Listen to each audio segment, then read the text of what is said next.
শিখলে তখন সে আরো আশেপাশের সমাজে 2-4 জনকে সেই হেল্প করতে পারে।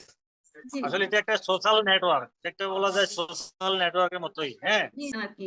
আপনার বাচ্চার বয়স তো 12 বলেছিলাম বছর। তো আমি, হ্যাঁ আমার বাচ্চাটা 12 বছর, আমি কিন্তু 9 মাস বয়স যখন, তখন তার হিয়ারিং অ্যাসেসমেন্ট গুলো সবগুলাই করাইছি জি, জি। ইজিপ্টে থেকে। তারপরে ওর এমআরআই থেকে শুরু করে সবকিছুই করানো আছে এবং সবকিছু ইয়েই কিন্তু নর্মাল, এবং ওর নাক কান অটিজম ম্যানেজমেন্টের যে আপনারা করছেন বাচ্চাদেরকে নিয়ে, ওটার মানে বড় বাধাটা কোথায়? এই যে সবাই বিভিন্ন বাধার সম্মুখীন হয়, সবাই একটা সমস্যার কথা বলে, মানে এই জায়গায় সমস্যা হয় মানসিক, শারীরিক, আধুনিক, আর্থিক, সামাজিক ইত্যাদি ইত্যাদি। তো বড় বাধাগুলো যদি আমরা আসলে আইডেন্টিফাই করে ফেলতে পারি প্রথমে, ওই বাধাগুলো যদি আমরা ধরে ধরে যদি ক্লিয়ার করতে পারি, আমার বিশ্বাস আপনার কাছে অটিজম ম্যানেজমেন্ট না জানার বিষয়ে আমি একটা আর্টিকেল আপনাদেরকে দেখাতে চাচ্ছি।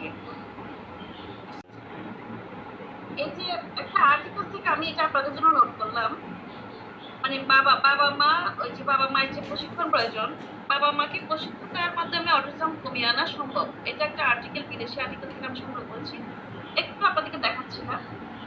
শিশুদের সঙ্গে কিভাবে যোগাযোগ স্থাপন করতে হবে সে বিষয়ে বাবা মাকে প্রশিক্ষণ দেওয়ার মাধ্যমে অটিজম কমিয়ে আনা সম্ভব বলে এক গবেষণায় উঠে এসেছে। জিনিস ফিঙ্গার দিয়ে পয়েন্টিং করে না, আমরা বাইরে গেলে যে ওকে বারবার দেখানো হয় যে টাটা দেওয়ার জন্য, যেগুলো দেয় না, কিন্তু ও কিন্তু ইয়া করে কথা, বেশ কথা বলে, কিন্তু কথাগুলো হচ্ছে আমাদের কাছ থেকে যেগুলো শিখছে। আপনার যে ভিডিওগুলো লিখছি না, ম্যাক্সিমাম গুলো দেখা হয়েছে, সবগুলো হয়তো দেখা হয় না, বাচ্চারা বউ দেখছে আর কি সব কিছু।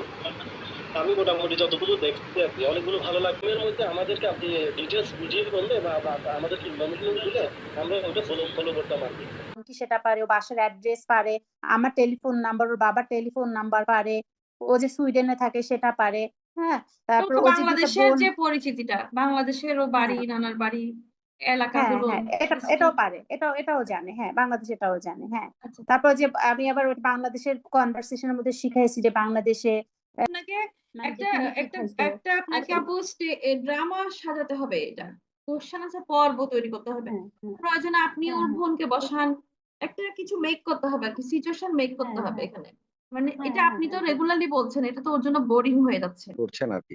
জি জি ভাইয়া। তো আপনার অ্যাক্টিভিটিস এবং অনলাইন অ্যাক্টিভিটি ক্লাস করলে আমি অনেক কিছু শিখবো, আস্তে আস্তে ডেভেলপ করবো। আর ইনশাআল্লাহ এটা এমন একটা জিনিস, ওষুধ দিয়ে তো আসলে এটা কোনো কাজ হওয়ার কথা নয়, আমার জানা মতো নয়। ঠিক আছে, এখন ডাক্তারের কাছে গেলে তো খালি হাতে ফিরাবে না, কিছু না কিছু বলবে আর কি। এরকম আমি এমআরআই থেকে সমস্যা না থাকলে আসলে ওষুধের দরকার নাই ভাইয়া।